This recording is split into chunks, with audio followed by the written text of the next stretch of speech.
I think a lot of people really feel what I'm saying when I'm talking.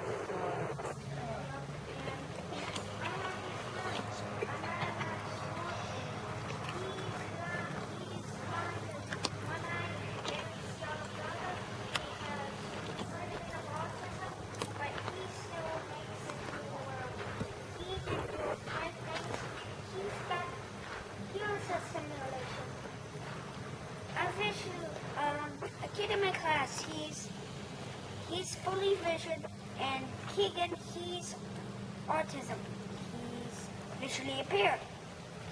Keegan, the kid, meets his AR goal. The visual person doesn't, because he doesn't really care about what he does.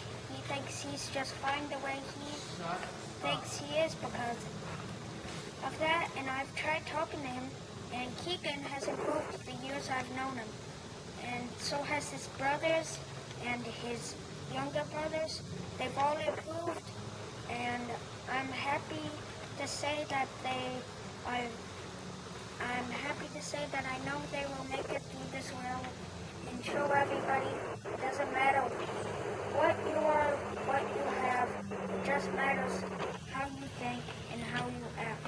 And each and every one of y'all can be a part of somebody else's life to convince them, to let them know that it's a better day and you can learn to be independent on your own. And everybody that's blind and visually impaired, we found a lot of blind and visually impaired people sit at home, scared to get out, scared to do anything because they don't know that they can be independent. But they need to get out. We need to stay in fit shape because of the fact that that's all we have going for is our health. You can't just sit around and not, stay in shape, get out, move around, and do things that you need to do.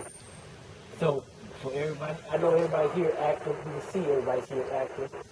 So I know y'all will keep on going on. Just don't leave this camp without keeping up the skills that this organization, help you with.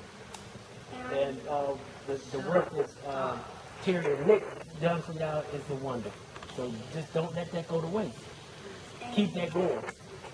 And another thing is, everybody has something special that they can teach anybody else. Handicapped, doesn't matter really what disability, if you don't have a disability, like blind people can learn from visual people if you just connect and you don't backtrack, you don't think, oh, this person's this way, I'm not going to be with them because I don't like them, I don't like how they act, how they are, but it's just the way they were born, they can't help it, just try to connect and help them, and maybe one day you'll both be two of the smartest people in the world. You never know until you try. Right. You got to educate the sighted. They can learn from us. People that's sighted, they have to learn the blind and visually impaired. So therefore, they can learn from us. Just like we learn from them, they can learn from us. Can I continue this slightly? In regarding to speeches, I think speeches, that's a different way of putting it. When I think motivational speaking, it has to come from your heart because people can tell if you feel it or if you're just talking the talk. Exactly. That's really all. And what they asked me to come out to the camp to work. I was anxious to do it, but the only thing that was now this is gonna be funny, but the only thing that was stopping me is I can't stand bugs. And that's the only thing that stopped me. But when I came out here for the very first time for family camp, I couldn't resist but to come out here because I seen these kids and how smart they was. I couldn't resist. I had to be out here for this camp. So, and I knew I was gonna meet so many different kids, and they were just so brilliant. I mean, we went through camps, music camp. We had some very talented kids. The culinary camp. I mean, they all have their own gifts, just like y'all have your own gifts. And it's just, to me, it brings a smile to my face just to see how good job progress. Each and every one of y'all, we don't have no problem with, I don't want to do it, I can't do it. Don't nobody say that. And that's what really makes me feel good, because you're trying. And that's the most important part, is that you're trying.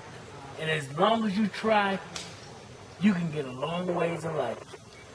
Just don't give up. Don't. That's exactly what I say. Don't give up. If you feel as though you're slipping, you might have to find. And this is another thing.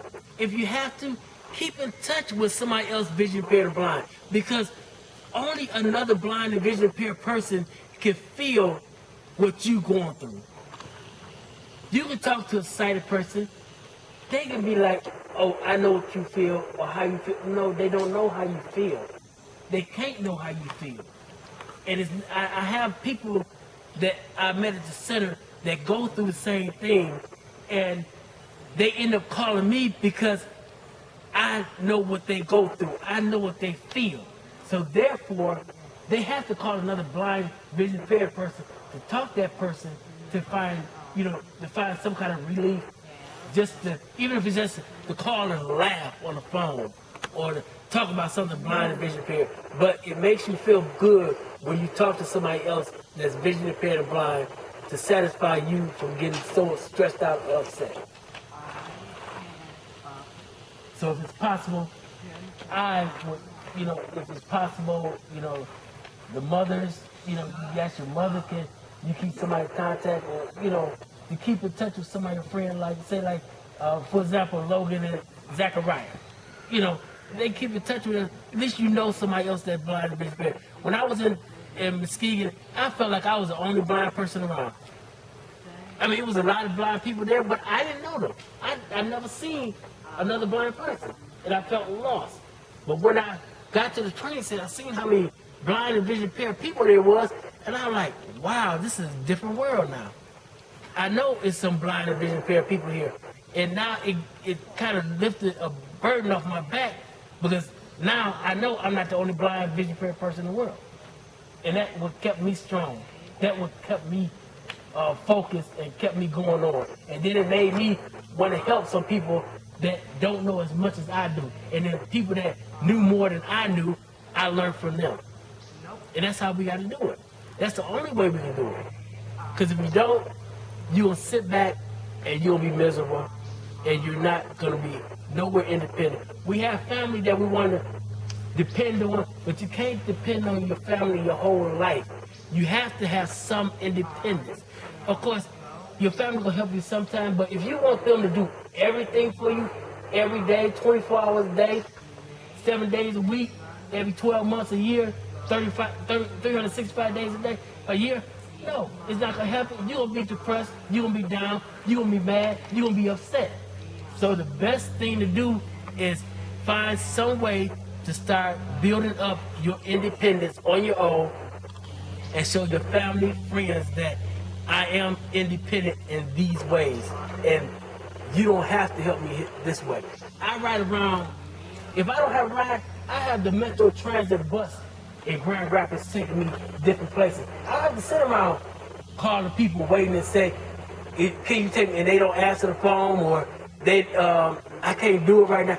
I get on the Metro Transit bus and I be on my way. I go shopping on the bus myself.